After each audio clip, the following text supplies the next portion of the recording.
next year, when we do Who's Afraid of Virginia Woolf, now I don't need to tell you that story, right? People know this play. But next year, 2013, marks the 50th anniversary of that show. It's 50 years old. In 1963, the Pulitzer Prize Blue Ribbon panel got together and unanimously selected Edward Albee's Who's Afraid of Virginia Woolf for the Pulitzer Prize.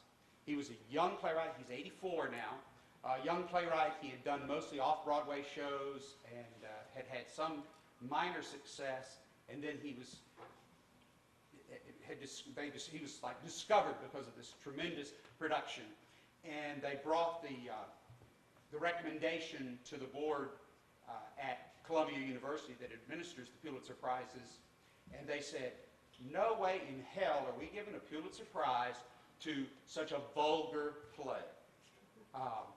If anyone's seen more recent Pulitzer Prize winners, like Clybourne Park or August Osage County, all I can say is apparently they've had a change of the guard at Columbia University.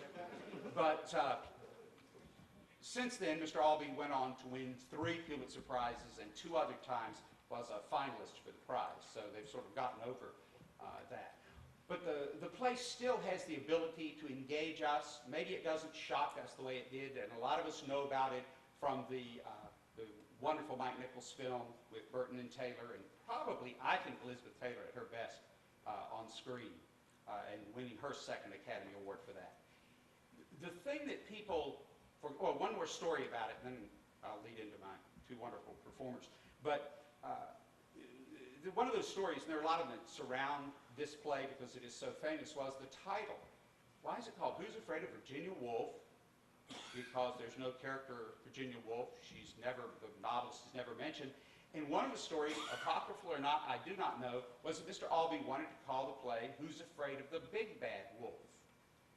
And a company that had a little film, a little cartoon with 3 pigs in it, run by a gentleman named Walt Disney, said, sort of like the Columbia people, no way in hell are you going to use that title for the show. So it became Who's Afraid of Virginia Woolf?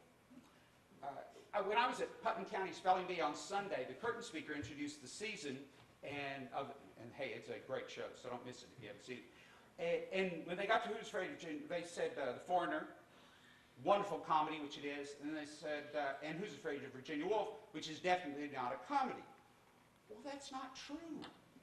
Virginia Woolf is a black comic play that has serious overtones, particularly toward the 3rd act.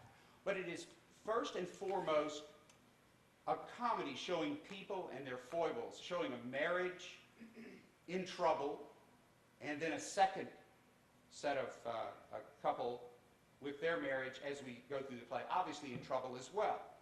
But the basic premise of Who's Afraid of Virginia Woolf is these college people have been to a faculty party and they have come home drunk, and lo and behold, the drunken wife has invited another couple over, and the play is this one wild night. So when you start out with 4 cast members who are already drunk,